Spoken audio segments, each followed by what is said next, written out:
The Material World 42.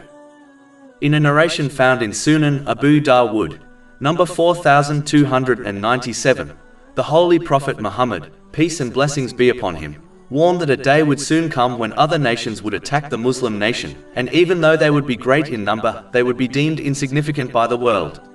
Allah, the Exalted, would remove the fear of Muslims from the hearts of the other nations. This would occur because of the Muslim nations' love for the material world and their hatred for death.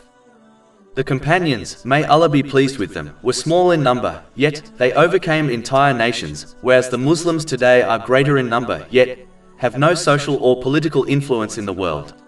This is because the companions, may Allah be pleased with them, lived their lives according to the teachings of Islam, thereby favoring and preparing for the hereafter over enjoying the lawful pleasures of this world. They used the blessings they were granted in ways pleasing to Allah, the Exalted. Whereas, most of the Muslims today have adopted the opposite mindset. It is important to understand that the root of all sins is the love of the material world. This is because any sin which is committed is done out of love and desire for it.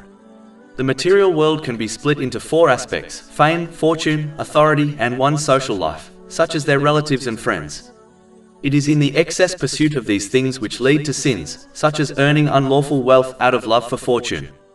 It is why a narration found in Jami' at-Tirmidhi, number 2376, warns that love for wealth and authority is more destructive to one's faith than the destruction two hungry wolves would cause if they were let loose on a herd of sheep.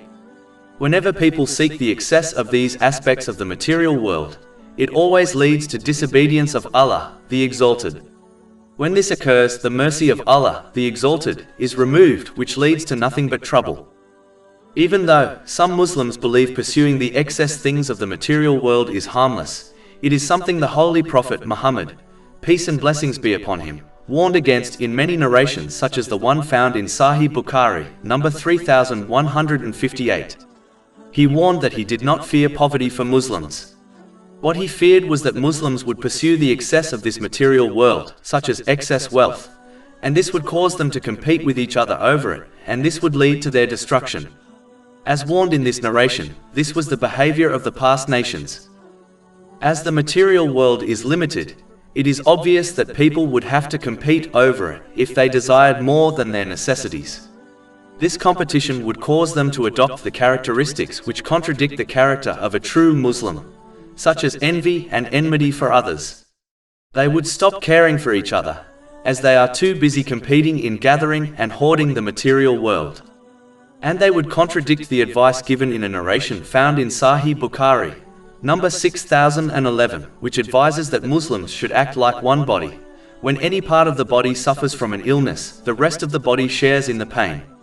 This competition would drive a Muslim to stop loving for others what they love for themselves, which is a characteristic of a true believer, according to a narration found in Jami' at-Tirmidhi, number 2515, as they desire to outdo their fellow Muslims in worldly things. Persisting on this competition will cause a Muslim to love, hate, give and withhold all for the sake of the material world, instead of for the sake of Allah, the Exalted, which is an aspect of perfecting one's faith, according to a narration found in Sunan Abu Dawood, number 4681. This competition is the difference between the companions, may Allah be pleased with them, and many of the Muslims today. This attitude would prevent the Muslims from using the blessings they have been granted in ways pleasing to Allah, the Exalted. This would cause them to lose the support of Allah, the Exalted, which opens the door for their enemies to overpower them. If Muslims desire to regain the strength and influence Islam once had, they must strive and prioritize preparing for the hereafter over striving for obtaining, enjoying and hoarding the excess of this material world. This must occur from an individual level, until it affects the whole nation. Over 400 free ebooks, audiobooks, infographics, podcasts and blogs available on our website, www.shakepod.com.